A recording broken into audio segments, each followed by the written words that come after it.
Hello everyone, welcome to Free Study. So this is second video for October Current Affairs compilation.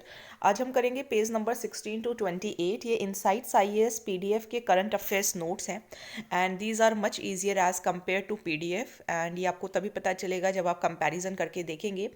मैंने सभी points add किए हैं, ऐसा कुछ भी नहीं है जो मिसिंग हो. तो आप अगर पीडीएफ बिना पढ़े भी इन नोट्स पर रिलाई करना चाहते हैं तो आप बिल्कुल कर सकते हैं. एंड ये कंप्लीट है, no need to take any tension कि कुछ छूट जाएगा, कुछ नहीं छूटेगा. जो पीडीएफ में है वो सभी इसके अंदर है. इसके साथ साथ क्वेश्चंस प्रैक्टिस कीजिए एंड बस आपका करंट अफेयर जो होगा वो प्रिपेयर हो जाएगा. तो आज हम पेज नंबर 16 to 28 करेंगे. ओके, सो स्टार्ट करते हैं. स्टार्ट करने से पहले आप चैनल को सब्सक्राइब कीजिए अगर आप न्यू हैं, एंड अगर ओल्ड हैं तो शेयर कीजिए, वीडियो को लाइक कीजिए. ओके, चलिए तो स्टार्ट करते हैं. कल हमने लास्ट में एक टॉपिक छोड़ा था कि हैदराबाद के अंदर जो है वो इतनी बारिश क्यों हुई है. तो वहीं से नेक्स्ट टॉपिक स्टार्ट होने जा रहा है, that state water grid to overcome flood crisis. कि अब अगर बाढ़ आई है तो उस प्रॉब्लम से निजात पाने के लिए एक स्टेट वाटर ग्रिड बनना चाहिए, लेकिन ये महाराष्ट्र में सजेस्ट किया गया है. ठीक है, तो अब आप हैदराबाद वाले को भूल जाइए. यहाँ पर यूनियन मिनिस्टर नितिन गडकरी जी ने सजेस्ट किया है कि महाराष्ट्र के अंदर एक स्टेट वाटर ग्रिड बनना चाहिए ताकि जो फ्लड क्राइसिस है उस प्रॉब्लम्स को सॉल्व किया जा सके. अब ये कैसे बनेगा? स्टेट में बनेगा, लेकिन नेशनल पावर ग्रिड या जो हाईवे ग्रिड है उन्हीं की लाइंस पे इसे बनाया जाएगा. एंड वाटर जो है वो एक रिवर बेसिन से दूसरे में शिफ्ट किया जाएगा जहाँ पर सूखा पड़ता है, क्योंकि महाराष्ट्र में एंड गुजरात में अगर आप देखेंगे तो काफ़ी एरियाज़ ऐसा है, जैसे अगर आप महाराष्ट्र को देखेंगे तो एक मुंबई या जो आसपास का इलाका देखें तो वो ठीक है, अदरवाइज महाराष्ट्र का बाकी सारा एरिया जो है वो ड्रॉट प्रोन है, मीन्स सूखा पड़ता है बहुत अच्छे वाला. तो अगर वहाँ पे स्टेट वाटर ग्रिड बनेगा तो उसके फ़ायदे क्या क्या होंगे? फ़ायदे यही होंगे कि पानी की अवेलेबिलिटी हो जाएगी. जहाँ पर सूखा पड़ता है ड्रॉट प्रोन एरियाज़ में जो एरिया है इरिगेशन के अंडर वो बढ़ जाएगा, जिसकी वजह से जो फार्मर सुसाइड्स करते हैं वो कम हो जाएगी. एग्रीकल्चर प्रोड्यूस बढ़ेगा, क्योंकि अगर पानी होगा तो एग्रीकल्चर भी अच्छा होगा. जो लोकल रिसोर्सेज के ऊपर जो स्ट्रेस रहता है वो कम हो पाएगा. एंड अगर इरिगेशन में फ़ायदा होगा, एग्रीकल्चर में फ़ायदा होगा, तो इसके साथ साथ जो फिशिंग बिजनेसेस हैं या जो अदर बिजनेसेस हैं उनको भी फ़ायदा मिलेगा. ओके, तो ये आप ध्यान रखिएगा. अब GS1 के टॉपिक्स कंप्लीट हो गए हैं. अब हम स्टार्ट करेंगे GS2 से. फर्स्ट टॉपिक है बोडोलैंड पोल गेट्स आसाम. तो आसाम की कैबिनेट ने रिक्वेस्ट किया है स्टेट इलेक्शन कमीशन को कि वो बोडोलैंड टेरिटोरियल काउंसिल के जो इलेक्शन होने हैं उन्हें शेड्यूल कर दें. ओके, तो इलेक्शंस जो थे वो होने थे अप्रैल में, लेकिन कोविड-19 की वजह से वो लेट हो गए थे. एंड तभी से जो काउंसिल है वो गवर्नर रूल के अंडर काम कर रही है. ठीक है, तो अब आसाम की कैबिनेट ने कहा है कि अब आप इलेक्शंस दोबारा से करवाइए. तो 27 अप्रैल से ही वहाँ पे गवर्नर रूल चल रहा है. अब ये जो ऑटोनॉमस डिस्ट्रिक्ट काउंसिल्स वहाँ बनाने की बात कही जा रही है, ये क्या होती हैं? तो 6th शेड्यूल आपने पढ़ा होगा, 5th schedule and 6th schedule Laxmikant के अंदर आपने पढ़ा होगा, या कोई और पॉलिटी की बुक अगर आपने पढ़ी है. तो 5th शेड्यूल में मेंशन होते हैं सभी शेड्यूल्ड एरियाज, एंड 6th में मेंशन होते हैं हमारे AMTM, that is Assam, Meghalaya, Tripura and Mizoram. अब ये जो आसाम, मेघालय, त्रिपुरा एंड मिजोरम, इसमें हम बात करेंगे आसाम की. ये आपका आसाम का मैप है, मैंने बनाने की कोशिश की है. तो उसके 4 एरियाज आप देखिए, कोकराझार, चिरांग, बक्सा एंड उदयगिरी. ध्यान रखिए, अगर आपने काफ़ी टाइम से वीडियोस देख रहे हैं तो ये हम टॉपिक्स काफ़ी ऐसे हैं जो पहले भी कर चुके हैं. ओके, तो अब यहाँ पे क्या है कि डिस्ट्रिक्ट काउंसिल्स बनाई जाए, रीजनल काउंसिल्स बनाई जाए, ताकि जो लेजिस्लेटिव या जो जुडिशियल पावर्स हैं उनका अच्छे से यूज़ हो पाए. तो गवर्नमेंट को एक पब्लिक नोटिफिकेशन लेकर आना होगा, एंड दैट इज़ फॉर फिदा. फिदा एक ट्रिक होती है. F मतलब होता है फॉर्म एन एरिया, I मतलब होता है increase the particular area, D मतलब होता है डिक्रीज द पर्टिकुलर एरिया. तो इस तरीके से ये एरियाज़ होते हैं. ये भी अगेन आपको लक्ष्मीकांत के बुक में मिल जाएंगे.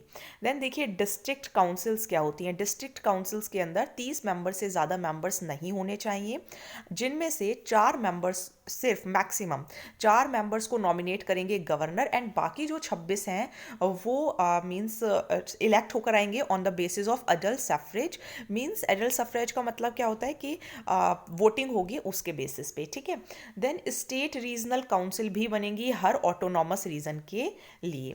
हर एक के पास बॉडी कॉर्पोरेट होना चाहिए। Each shall be a body corporate. Each मतलब रीजनल काउंसिल एंड सॉरी, कौन सी काउंसिल थी मैं भूल गई, डिस्ट्रिक्ट काउंसिल। तो रीजनल काउंसिल एंड जो डिस्ट्रिक्ट काउंसिल हैं दोनों की दोनों बॉडी कॉर्पोरेट होंगी। जो अकाउंट्स के या जिन्होंने कॉमर्स पढ़ी है उन्हें पता होगा कि बॉडी कॉर्पोरेट का मतलब क्या होता है। बॉडी कॉर्पोरेट मतलब परपेचुअल सक्सेशन, मीन्स कि अगर मान लीजिए मालिक की डेथ भी हो जाती है तो भी जो कंपनी है वो चलती रहेगी। कॉमन सील, एक कॉमन सील होती है। एंड कंपनी जो है, कंपनी के नाम पे ही कंपनी को स्यू किया जा सकता है एंड कंपनी भी किसी को स्यू कर सकती है। ठीक है, मीन्स केसेस कर सकती है। तो कॉमर्स बैकग्राउंड वालों को थोड़ा और अच्छे से समझ में आ गया होगा। चलिए अब देखते हैं आर्टिकल नंबर 356 क्यों न्यूज़ में आया है। आर्टिकल 356 हमारा प्रेसिडेंट रूल से रिलेट करता है। तो वेस्ट बंगाल के जो गवर्नर हैं जगदीप धनखड़, इन्होंने इसका स्पेक्यूलेशन एक तरीके से दिखाया या प्रॉम्प्ट किया कि आर्टिकल 356 जो है वो लगना चाहिए। अब देखिए चैलेंजेस क्या हैं। इन्होंने क्या कहा कि वेस्ट बंगाल के अंदर काफ़ी सारी प्रॉब्लम्स हो रही हैं।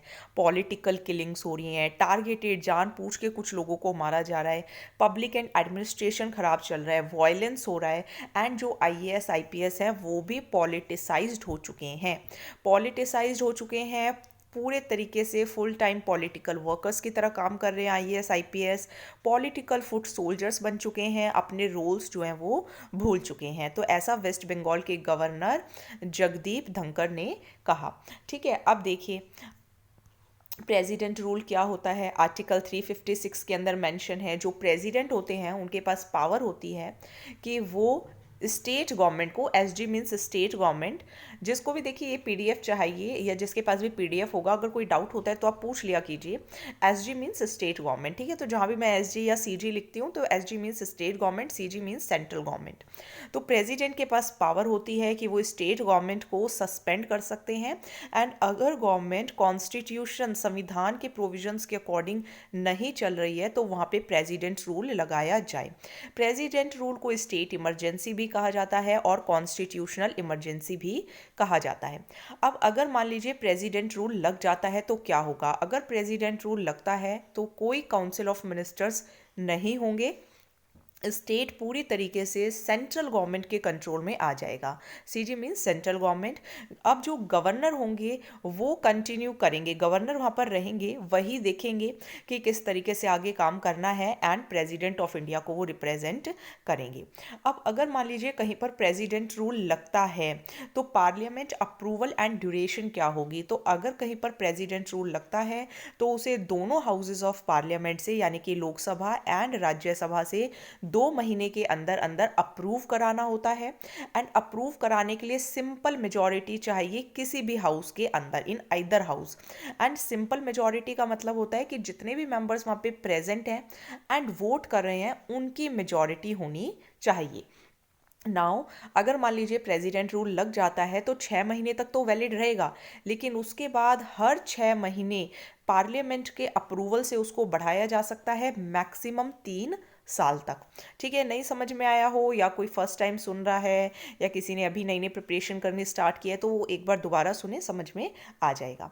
अगर प्रेसिडेंट रूल को हटाना है तो प्रेसिडेंट ही इसे हटा सकते हैं प्रोक्लेम करके कि भाई अब इसे हटा देना चाहिए। एंड हटाने के लिए कोई पार्लियामेंट अप्रूवल नहीं चाहिए। So this is very important कि अगर प्रेसिडेंट रूल को हटाना है, रेवोकेट करना है, so there is no need of parliament approval. चलिए नेक्स्ट टॉपिक करेंगे कंटेम्प्ट ऑफ कोर्ट। तो हमने लास्ट मंथ पढ़ा था जो बोबड़े जी थे हमारे, जो चीफ जस्टिस ऑफ इंडिया हैं एंड जो प्रशांत भूषण थे। अब एक और केस देखते हैं। तो गुजरात के हाई कोर्ट ने लॉयर को गिल्टी पाया है।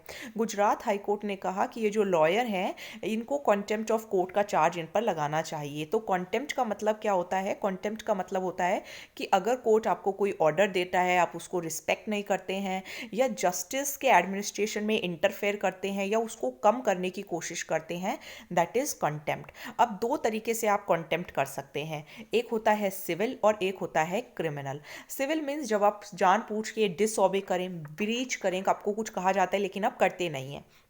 क्रिमिनल मीन्स आप कुछ लिख कर या बोल कर ऐसी चीज़ करते हैं जिसकी वजह से कोर्ट की क्या हो, अवमानना हो, स्कैंडलाइजेशन हो।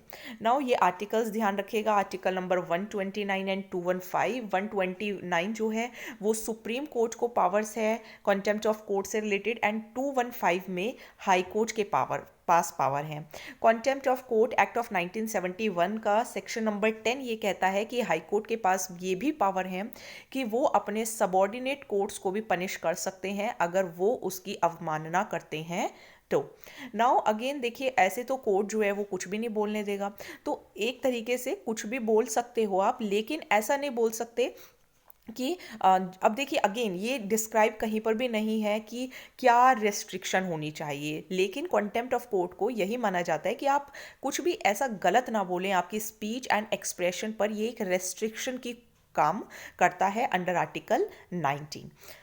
देन देखिए, सुप्रीम कोर्ट ने कहा है कि पब्लिक जो प्लेसेस होती हैं आप उनको इनडेफिनाइट पीरियड के लिए ऑक्यूपाइड नहीं कर सकते। ये 23 मार्च का केस है, जब शाहीन बाग आप सबने देखा होगा, सिटीजनशिप अमेंडमेंट एक्ट जैसे ही पास हुआ तो वहाँ पे लोग बैठ गए एंड उठ नहीं रहे थे। तो 23 मार्च को कहा गया कि आपको क्लियर करनी होगी ये जगह, क्योंकि कोविड है, आप सबको कोरोना हो सकता है। प्रोटेस्ट जो था वो 100 दिनों से भी ज़्यादा चला। एपेक्स कोर्ट ने इंटरलोक्यूटर्स को अपॉइंट किया कि आप प्रोटेस्टर से बात कीजिए एंड फिर जो ग्राउंड सिचुएशन है उसके बारे में बताइए। सुप्रीम कोर्ट ने ये भी कहा कि डिसेंट किसी चीज़ की, अगर जैसे सिटीजनशिप अमेंडमेंट एक्ट को वो डिसेंट कर रहे थे, मानने से मना कर रहे थे, तो वो भी ठीक है, उनके पास पूरा हक है, लेकिन डेमोक्रेसी एंड जो डिसेंट है वो साथ साथ चलेगी। जो प्रोटेस्ट है वो एक डेजिग्नेटेड एरिया के अंदर करना चाहिए, तो ये सुप्रीम कोर्ट ने कहा।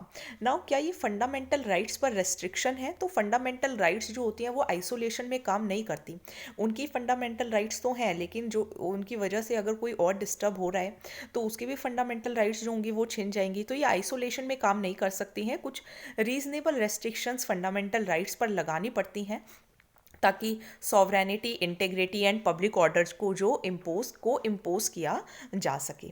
थोड़ा बेसिक जानते हैं, राइट टू प्रोटेस्ट करने का बिल्कुल हक है आर्टिकल 19(1)(a) के अंदर and article 19 subsection 1 subsection b के अंदर आप बोल सकते हैं, इकट्ठे हो सकते हैं, लेकिन बिना किसी हथियार के, ठीक है। आर्टिकल 19 सबसेक्शन 2 एंड 19 सबसेक्शन 3 के अंदर रेस्ट्रिक्शंस भी हैं। देन स्टेट के पास भी पावर है, क्रिमिनल प्रोसीजर कोड 1973 के अकॉर्डिंग, इंडियन पीनल कोड 1860 के अकॉर्डिंग एंड पुलिस एक्ट 1861 के अकॉर्डिंग भी। चलिए नेक्स्ट टॉपिक करेंगे। सेंटर ने अलाउ कर दिया है कि एडिशनल बोरोइंग्स कर सकते हैं 20 स्टेट्स। अगेन ये सितंबर के मंथ में भी हमने किया था, लेकिन मैंने देखिए काफ़ी सारे ऐसे टॉपिक्स हैं जो रिपीट हो रहे हैं, लेकिन मैंने नोट्स के अंदर सभी इंक्लूड किए हैं, क्योंकि ये जो नोट्स हैं वो बच्चों को भी दिए जा रहे हैं, एक तरीके से बच्चे क्या एस्पिरेंट्स को भी दिया जा रहा है। तो मैं नहीं चाहती हूँ कि अगर जैसे मान लीजिए कोई अक्टूबर का लेता है, सितंबर का किसी ने नहीं लिया है, तो कोई टॉपिक उनका छूटे नहीं, इसलिए मैंने सभी पॉइंट्स को, सभी टॉपिक्स को दोबारा लिखा है एंड दोबारा समझा भी रही हूँ। तो सेंटर ने अलाउ कर दिया है 20 स्टेट्स को फाइनेंस मिनिस्टर की रिकमेंडेशन पर कि हाँ आप पैसा जो है वो ओपन मार्केट से उठा सकते हैं। कितना पैसा ले सकते हैं? 68,825 करोड़ रुपीस, क्योंकि जीएसटी से काफ़ी नुकसान हुआ, जीएसटी कॉम्पनसेशन शॉर्टफॉल्स हुए, स्टेट्स जो हैं वो बोरो कर सकते हैं ₹1.1 लाख करोड़।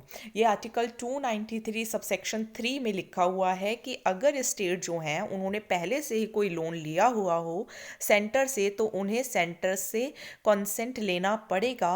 अगर वो दोबारा भी लोन लेते हैं तो कंसेंट देगी अगर सेंट्रल गवर्नमेंट, तो वो लिखा हुआ है आर्टिकल 293 सबसेक्शन 4 के अंदर। क्या ये रेस्ट्रिक्शंस ज़रूरी हैं? रेस्ट्रिक्शंस ज़रूरी हैं क्योंकि मान लीजिए आपने पैसा तो ले लिया, लेकिन अब आपकी क्या बन गई है? लायबिलिटी बन गई है। क्रेडिटर मीन्स लायबिलिटी, तो आप उस लायबिलिटी को, आप क्रेडिटर को वापस वो पैसा दे पाएंगे या नहीं, तो उसके इंटरेस्ट को ध्यान में रखते हुए रेस्ट्रिक्शंस लगाना ज़रूरी है। कंट्री की स्टेबिलिटी को बनाने के लिए रेस्ट्रिक्शंस ज़रूरी हैं। चलिए नेक्स्ट टॉपिक करेंगे। तो नेक्स्ट टॉपिक काफ़ी इंटरेस्टिंग है। इंटरेस्टिंग इसलिए है क्योंकि दिस इज़ समथिंग कि दो कॉन्स्टिट्यूशनल बॉडीज़ के अंदर प्रॉब्लम देखने को मिली एंड आई थिंक इससे रिलेटेड हमने कोई टॉपिक पहले नहीं किया है, तो इंटरेस्टिंग का मतलब ये मत लीजिएगा कि यहाँ पे तो इतनी प्रॉब्लम चल रही है एंड आप इसको इंटरेस्टिंग बोल रहे हो। इंटरेस्टिंग मैं आपको किस लिए बोल रही हूँ, तो थोड़ा आइए देखते हैं, पढ़ते हैं, आपको समझ में आएगा।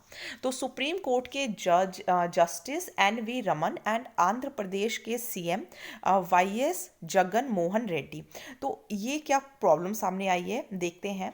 देखिए, जो जगन है मीन्स जो YS जगन मोहन रेड्डी हैं, इन्होंने ये कहा, इन्होंने एक लेटर लिखा एंड ये देखिए जजेस बॉडी मीन्स जो ऑल इंडिया जजेस एसोसिएशन होती है, उन्होंने कहा कि जो जगन का जो लेटर आया है वो जुडिशरी को ख़राब करने की कोशिश कर रहा है, मीन्स वो ऐसा अटैम्प्ट करने की कोशिश कर रहे हैं। इशू क्या था, आंध्र प्रदेश के CM जो जगन रेड्डी हैं, उन्होंने कंप्लेंट की थी कि जो SC के जो जज हैं वो कुछ केसेस को मीन्स पोस्टिंग ऑफ केसेस को कुछ इन्फ्लुएंस करने की कोशिश कर रहे हैं स्टेट हाई कोर्ट में, एंड वो कंटिन्यूअसली कोशिश कर रहे हैं कि उनके जो डिसीजन होते हैं, क्योंकि उनकी सरकार हो गई वहाँ पे, तो अगर वो कोई डिसीजन लेते हैं, कोई ऑर्डर लेते हैं, तो वो उसको रोक देते हैं एंड फिर आगे कुछ रिजल्ट भी नहीं देते। तो एक तरीके से उन्होंने एक्यूज़ किया उनको कि मिसकंडक्ट हो रहा है, करप्शन हो रहा है, पॉलिटिकल बैकिंग इनको मिल रही है कहीं ना कहीं से। तो क्या ये इशू ज़रूरी है? ज़रूरी इसीलिए है क्योंकि एलिगेशंस किसी ऐसे वैसे ने तो लगाई नहीं है, एक कॉन्स्टिट्यूशनल बॉडी चीफ मिनिस्टर ने लगाई है। तो ये क्या ओपन कॉन्फ्लिक्ट हो गया जुडिशरी एंड चीफ मिनिस्टर के बीच में। तो अब इसको डील कैसे किया जाएगा? डील करने के दो तरीके हैं, या तो जो जज हैं उनको इम्पीच किया जाए। करते कैसे हैं, तो वो आपको लक्ष्मीकांत की बुक में देखना होगा। देखिए, आप सोच रहे होंगे कि मैंने लक्ष्मीकांत लिख दिया, लेकिन अगर आप ओरिजिनल PDF के अंदर देखेंगे तो वहाँ पर भी ये लिखा हुआ है, cover it from Laxmikanth book. And believe me, वो भी स्टेट गवर्नमेंट को SG ही लिखते हैं। तो आप ये मत सोचिएगा कि PDF के अंदर पढ़ते तो शायद हमें SG नहीं, पूरा स्टेट गवर्नमेंट देखने को मिलता। अगेन मैं आपको बोलना चाहूँगी, ट्रस्ट फैक्टर बहुत ज़रूरी है। मेरे करंट अफेयर्स नोट्स कंप्लीट हैं एंड अगेन आपको कोई टेंशन लेने की ज़रूरत नहीं है। जो PDF के अंदर लिखा होगा वो आपको सभी इसके अंदर मिलेगा। एंड अगर कहीं मुझे लगता है कि PDF को पढ़ना ज़रूरी है तो मैं वो लिख भी देती हूँ। देन देखिए, दूसरा तरीका क्या है। दूसरा तरीका, अब ये टॉपिक से रिलेटेड बात कर रहे हैं, इन हाउस प्रोसीजर 1997 का कॉन्सेप्ट है। यहाँ पे जो चीफ जस्टिस ऑफ इंडिया है वो देखते हैं कि जो केस फाइल हुआ है या जो एलिगेशंस लगाए जा रहे हैं वो कितने ऑथेंटिक है। एंड अगर मान लीजिए सीरियस होते हैं तो फिर तो जो चीफ जस्टिस ऑफ इंडिया हैं वो जज से रिस्पॉन्स मांगते हैं। एंड अगर उन्हें लगता है कि नहीं, ये तो बेबुनियाद आरोप लगाए जा रहे हैं, तो वो उसको क्लोज भी कर सकते हैं। अगर मान लीजिए थोड़ा और देखने की ज़रूरत है, डीपर प्रोब की ज़रूरत है, तो chief justice of India 3 member की कमेटी बैठाते हैं। 3 मेंबर्स में सभी मेंबर्स जुडिशियल मेंबर्स ही होने चाहिए एंड इनकी पोजीशन ऐसी होनी चाहिए, मीन्स डिपेंड करती है कि कंप्लेंट किसके अगेंस्ट आई है। तो अब तो हाई कोर्ट के जज के अगेंस्ट कंप्लेंट आई है, तो ये डिपेंड करेगा कि थोड़ी और मीन्स अच्छी जो उनसे ऊंची पोजीशन पर हो उनकी कमेटी बनाई जाए। फिर फैक्ट्स ढूंढे जाते हैं। फैक्ट्स ढूंढने के बाद 2 रिकमेंडेशंस दे सकते हैं, या तो जज को उनके ऑफिस से हटा दिया जाए, एंड अगर मान लीजिए इतना सीरियस केस नहीं है तो फिर उसको रफा दफा भी किया जा सकता है। अब जो कमेटी होगी वो कुछ रिकमेंडेशंस देगी। कमेटी ने रिकमेंडेशंस दिए, अब उस पर एक्शंस क्या होंगे। अगर चार्जेस जेन्युइन है तो जजेस को कहा जाएगा कि आपको रेजिग्नेशन देना होगा या फिर आप रिटायरमेंट ले लीजिए। अगर जज छोड़ने को रेडी नहीं है अपनी वो जॉब या फिर अपना जो जस्टिस है, अपनी जो चीफ जस्टिस की पोस्ट है, तो chief justice of high court जो हैं वो उनको बोला जा सकता है कि आपको अपने जुडिशियल वर्क से विड्रॉ लेना पड़ेगा। देन अगेन इसके बारे में एग्जीक्यूटिव, प्रेसिडेंट, प्राइम मिनिस्टर को भी इन्फॉर्म किया जाता है कि आप इनके खिलाफ इम्पीचमेंट की प्रोसेस शुरू कर दीजिए। अगेन अगर जो मिसकंडक्ट है वो अप्रूवल नहीं मांगता है तो जज को एडवाइस भी किया जा सकता है। अब अगर मान लीजिए ये जो लेटर है अगर ये पब्लिक डोमेन में आ गया, अभी तो खैर आ ही गया है क्योंकि सबको पता चल गया, न्यूज़ के अंदर सबने देखा है, तो कंसर्न्स क्या है? कंसर्न्स यही है, देखिए, टॉप कोर्ट हो गया, सुप्रीम कोर्ट हो गया, आंध्र प्रदेश का हाई कोर्ट हो गया, तो इनकी डिग्निटी, इंडिपेंडेंस, मेजेस्टी की बात है। जुडिशरी को स्कैंडलाइज करने की भी बात हो सकती है कि लोगों की नज़रों में गिराया जा रहा है, इंटरफेरेंस हो रही है एडमिनिस्ट्रेशन ऑफ जस्टिस में, लोगों का जो फेथ है वो कहीं ना कहीं टूट सकता है, रूल ऑफ लॉ जो है वो खतरे की जगह पर बनता हुआ नजर आता है। कॉन्स्टिट्यूशनल प्रोविजंस ध्यान रखिएगा, आर्टिकल नंबर 121 एंड 211 है। 121 पार्लियामेंट की पावर्स के बारे में बात करता है एंड 211 स्टेट लेजिस्लेचर के बारे में बात करता है कि ये किस तरीके से किसी भी जज के कंडक्ट को डिस्कस करेंगे। देन देखिए केस, तो सुप्रीम कोर्ट ने Ravichandran Iyer versus justice M Bhattacharya ji case था, जिसके अंदर कहा था कि जो कंप्लेंट्स अगर होती हैं किसी सिटिंग जज, मीन्स कोई जज की पोस्ट पे अगर बैठा हुआ है तो उसके खिलाफ जो कंप्लेंट्स हैं उसे कॉन्फिडेंशियल रखना है, लीक नहीं करना। चलिए नेक्स्ट टॉपिक करेंगे स्टेट इलेक्शन कमीशन। तो स्टेट इलेक्शन कमीशन ने पिटीशन फाइल की है हाई कोर्ट के अंदर कि जो गवर्नमेंट है वो हमें बजट का पैसा दे, फंड्स दे, क्योंकि हमें इलेक्शंस कंडक्ट करने हैं। अब स्टेट इलेक्शन कमीशन कौन होती है? एक होती है इलेक्शन कमीशन, ठीक है, एक होती है स्टेट इलेक्शन कमीशन। तो स्टेट इलेक्शन कमीशन का काम होता है सुपरिंटेंडेंस करना, डायरेक्शन देना, कंट्रोल करना, इलेक्टोरल रोल्स बनाना, इलेक्शंस कराना, कहाँ के? पंचायत के एंड म्यूनिसिपैलिटीज़ के, ठीक है। ऑल ओवर इंडिया नहीं, स्टेट है तो पंचायत एंड म्यूनिसिपैलिटीज़ के कराएंगे, स्टेट गवर्नमेंट के भी नहीं कराते हैं, ठीक है। ध्यान रखिएगा, पंचायत एंड म्यूनिसिपैलिटीज़ ओनली, आपने लक्ष्मीकांत में पढ़ा होगा। आर्टिकल ध्यान रखिएगा 243 के एंड 243 ZA।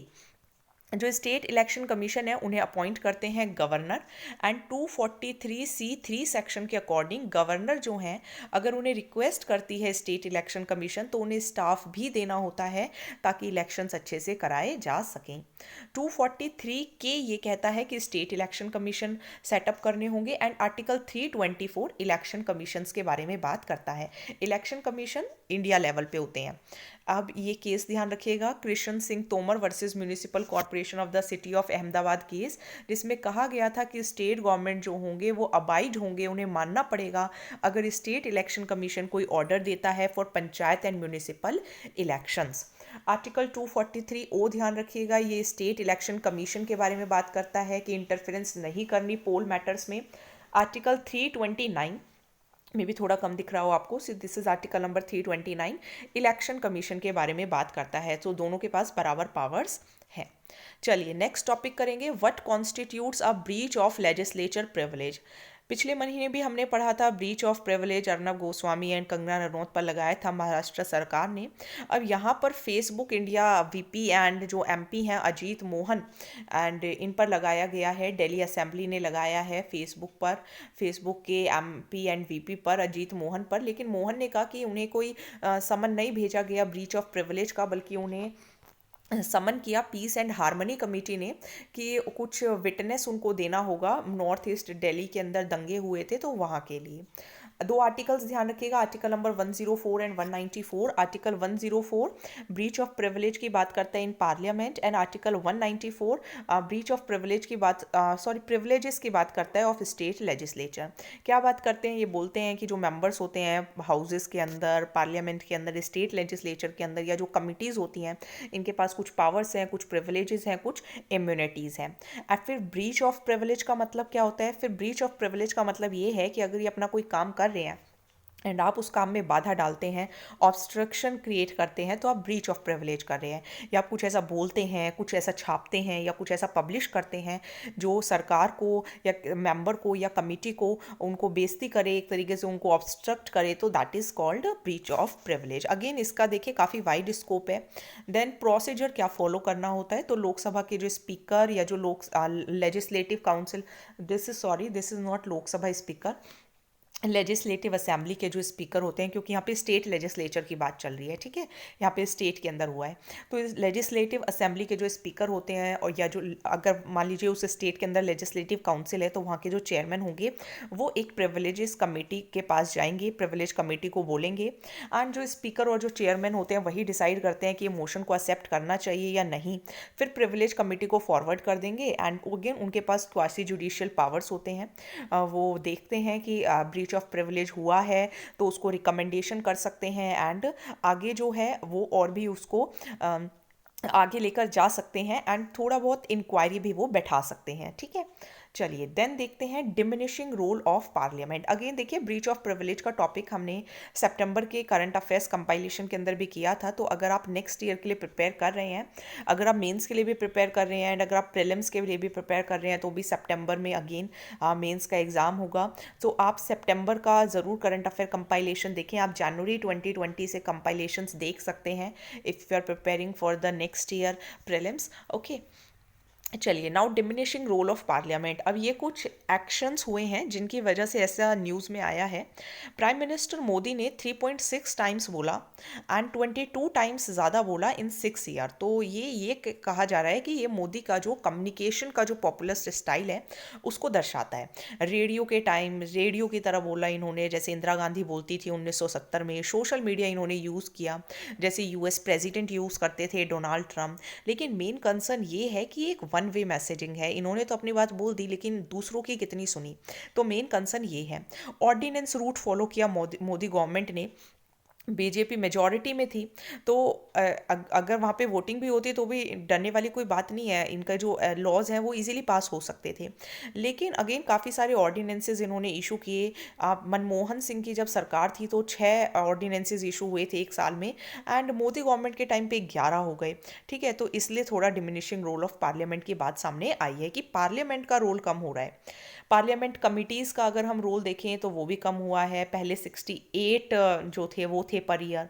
फिर देखेंगे तो पार्लियामेंट कमेटी के पास जो मीन्स एक तरीके से जो लॉज जो भी ये वो बनाते हैं, कानून बनाते हैं, तो वो 24th जब 24 ही हुए 16th लोकसभा में। एंड अब 2020 में सबसे खास बात यह है कि ज़ीरो पार्लियामेंट कमेटी को कुछ भेजा ही नहीं गया।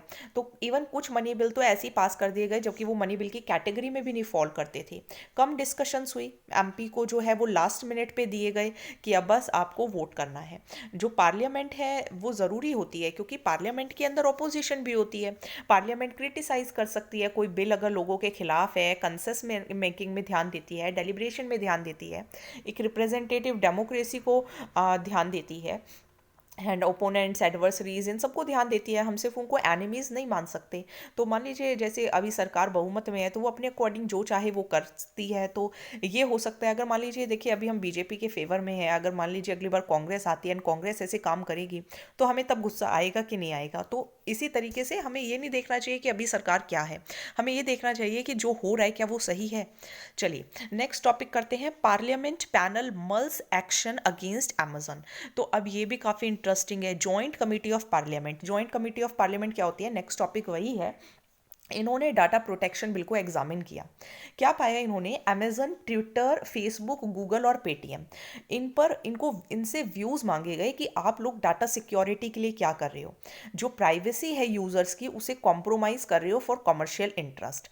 नाउ अमेजोन जो है उन्होंने डिनाई कर दिया। अमेजोन ने क्या कहा कि हमारे जो एक्सपर्ट्स हैं वो नहीं आ सकते यूएस से क्योंकि कोविड-19 का खतरा है।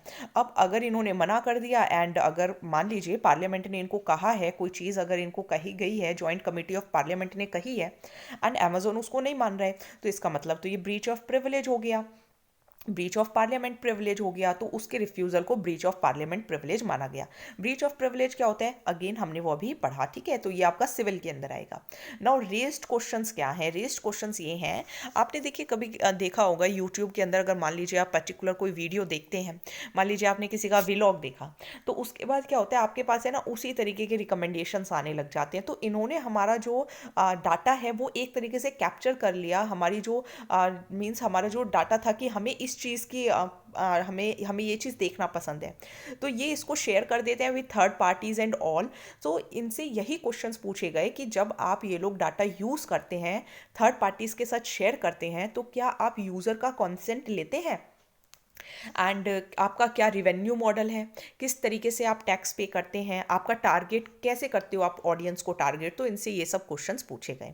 अब थोड़ा देखते हैं कि पर्सनल डाटा प्रोटेक्शन बिल क्या है। तो पर्सनल डाटा प्रोटेक्शन बिल 2019, इसके अंदर कहा गया था कि एक तो पर्सनल डाटा क्या होता है। पर्सनल डाटा जब आप भी जैसे मान लीजिए अगर कोई फ़ोन भी लेते हैं तो उसके अंदर अपनी ईमेल आईडी एंड ये सब फिल करना होता है, तो प्रोफाइलिंग के पर्पज़ के लिए होता है। सेंसिटिव डाटा, जब आपसे आपको कोई फाइनेंशियल डाटा मांगा जाए, आपसे हेल्थ से रिलेटेड डाटा मांगा जाए, मेल है फीमेल है ये सब पूछा जाए, that is something sensitive data. अब कौन डिसाइड करेगा कि पर्सनल डाटा के अंदर से सेंसिटिव डाटा कौन सा है, ये डिसाइड करेगा सेंट्रल गवर्नमेंट। अब पर्सनल डाटा को प्रोसेस करना बिना इंडिविजुअल की परमिशन के या किसी सर्टेन ग्राउंड्स पे, तो ये भी इस डाटा प्रोटेक्शन बिल के अंदर लाया गया है। ठीक है, तो ये इंपॉर्टेंट है, ध्यान रखिएगा। देन देखिए एक सोशल मीडिया इंटरमीडियरी भी होगा जो कि देखेगा कि यूज़र का जो वेरिफिकेशन है वो अच्छे से हुआ है या नहीं हुआ। एंड गवर्नमेंट कुछ एजेंसी को एग्जेम्प्ट भी कर सकती है। एंड बिल जो है वो पर मैंडेटरी स्टोरेज को भी रिमूव कर दिया कि आपको अपना जो पर्सनल डाटा है वो देना ही देना पड़ेगा। तो ऐसा अब नए प्रोटेक्शन बिल के अंदर नहीं होगा। चलिए नेक्स्ट है आपका what is joint parliamentary committee. तो जॉइंट पार्लियामेंट्री कमेटी, अभी हमने ऊपर वाला टॉपिक देखा ही है डाटा प्रोटेक्शन बिल के लिए। तो ट्विटर ने क्या किया, लद्दाख का जो एरिया है वो चाइना में दिखा दिया। तो इशू यही है, एक गलत मैप दिखाना, तो इससे हमारी कंट्री की सॉवरेनिटी इंटेग्रिटी इस पर फर्क पड़ता है। ये एक ऑफेंस है, एक जुल्म है, एक तरीके जुल्म नहीं बोल सकते, एक तरीके से बहुत बड़ी गलती है। एंड इससे जेल भी हो सकती है 7 साल की। तो जॉइंट पार्लियामेंट्री कमेटी एक एडहॉक बॉडी होती है, पर्टिकुलर पीरियड ऑफ टाइम के लिए बनाई जाती है, कोई स्पेसिफिक इशू को देखने के लिए बनाई जाती है। इसके अंदर क्या होते हैं, आपके एक मोशन पास किया जाता है हाउस के अंदर, एंड फिर दूसरा हाउस भी उसे पास करता है। मेंबर्स जो हैं वो पार्लियामेंट ही डिसाइड करता है। लोकसभा के जो मेंबर्स होते हैं वो दुगुने होते हैं as compare to Rajya Sabha members. अब जो जॉइंट पार्लियामेंट्री कमेटी है उनके फंक्शंस या उनके पास क्या क्या पावर्स हैं। जॉइंट पार्लियामेंट्री कमेटी एविडेंस ले सकती है, ओरल में भी, रिटन फॉर्म में भी, डॉक्यूमेंट्स भी मांग सकती है मैटर से रिलेटेड। अगर कुछ भी वो फाइंड करते हैं या कुछ भी उनकी प्रोसीडिंग्स होती हैं वो उसको कॉन्फिडेंशियल भी रख सकते हैं अगर वो लोगों के इंटरेस्ट में ना हो। गवर्नमेंट जो है वो डिसीजन ले सकती है कि वो किसी डॉक्यूमेंट को विदहोल्ड भी कर सकते हैं अगर ज़रूरी है तो। अगेन लास्ट में स्पीकर के ही फाइनल वर्ड होते हैं कि अगर कोई डिस्प्यूट है कि एविडेंस को बुलाएं या ना बनाएं तो स्पीकर ही लास्ट में डिसाइड करते हैं। जॉइंट पार्लियामेंट्री कमेटी जो है वो पार्टीज को भी इनवाइट कर सकते हैं कि आप आइए, हमें इंक्वायरी करनी है। एंड जॉइंट पार्लियामेंट्री कमेटी अपनी रिपोर्ट देने के बाद पार्लियामेंट को डिसबैंड हो जाती है, मीन्स खत्म हो जाती हैं। चलिए आज का लास्ट टॉपिक करेंगे, that is new rules for postal ballot. तो पोस्टल बैलेट के लिए मींस आप घर में ही वोट डालिए एंड फिर जाके इलेक्शन कमिश्नर को दे आइए, ऐसा अनाउंस किया है इलेक्शन कमिश्नर ने, ताकि जो एजेड पीपल हैं 80 साल से ऊपर की जिनकी एज है एंड जो डिसेबल्ड पीपल हैं उनको कन्वीनियंस मिल सके। रूल्स क्या है, रिटर्निंग ऑफिसर जो होते हैं, अगेन इनके बारे में आप पूरा लक्ष्मीकांत की बुक से पढ़ सकते हैं। रिटर्निंग ऑफिसर्स क्या करेंगे, कुछ पोलिंग जो टीम्स हैं वो बनाएंगे एंड पोस्टल बैलेट जो होंगे वो दिए जाएंगे डेट्स के अकॉर्डिंग। एंड एक फॉर्म जो होगा पोस्टल बैलेट का वो डिलीवर कर दिया जाएगा, रेजिडेंस पे, घर पे आएगा। पोस्टल वोटिंग मींस आप अपना प्रेफरेंस को रिकॉर्ड कर देंगे एंड फिर वापस उसे ऑफिसर को जाकर दे देंगे काउंटिंग होने से पहले। क्या कोई और भी इसके अंदर आ सकता है, तो 80 ईयर से अबव एंड डिसेबल्ड पीपल तो आ ही सकते हैं, इसके साथ साथ आर्मी, नेवी एंड एयरफोर्स के लोग भी आ सकते हैं। गवर्नमेंट एम्प्लॉयज़ जो इंडिया के बाहर काम करते हैं एंड उनके जो स्पाउसेज हैं वो भी इसके अंदर आएंगे। तो कुछ एक्सेप्शंस भी हैं section 60 of representative of people act 1951 में। थोड़ा लास्ट में हम रिप्रेजेंटेशन ऑफ पीपल एक्ट 1951 भी देख लेते हैं। इसमें बताया जाता है कि member of parliament, member of legislative assembly के क्वालिफिकेशंस, डिसक्वालिफिकेशंस क्या होंगी, किस तरीके से इलेक्शंस कंडक्ट कराने हैं, बाई इलेक्शंस कैसे होंगे, आपके रजिस्ट्रेशन कैसे करानी है, इलेक्शन डिस्प्यूट्स कैसे देखने हैं, corrupt practices and electoral offences कैसे देखने हैं। तो ये सब रिप्रेजेंटेशन ऑफ पीपल एक्ट 1951 में लिखा हुआ है। So thank you so much. 14 pages आज मैंने आपको कराए इस PDF के अकॉर्डिंग। वैसे 16 to 28 हमने किए हैं, मैंने थोड़े 1-2 पेजेस 10 पेजेस से, जैसे कल भी मैंने आपको 12 पेजेस पढ़ाए थे, आज 14 पढ़ाए थे, क्योंकि मैं चाहती हूँ कि अक्टूबर का जो कंपाइलेशन है वो दिसंबर के 3rd-4th तक हो जाए, ताकि उसके बाद हम नवंबर का स्टार्ट करें। ऑल राइट, अगर आपको ये PDF चाहिए तो आप बहुत ही पेटी अमाउंट पे करके इस PDF को ले सकते हैं। बहुत मेहनत लगती है ये PDF बनाने में।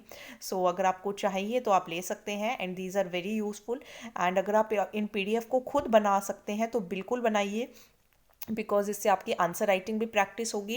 एंड इफ़ अगर आपके पास कोई टाइम की कमी है तो आप इसको ले सकते हैं। Thank you so much. Please videos को लाइक कीजिए, शेयर कीजिए, सब्सक्राइब कीजिए and please do give a lot of support. Okay, so thank you.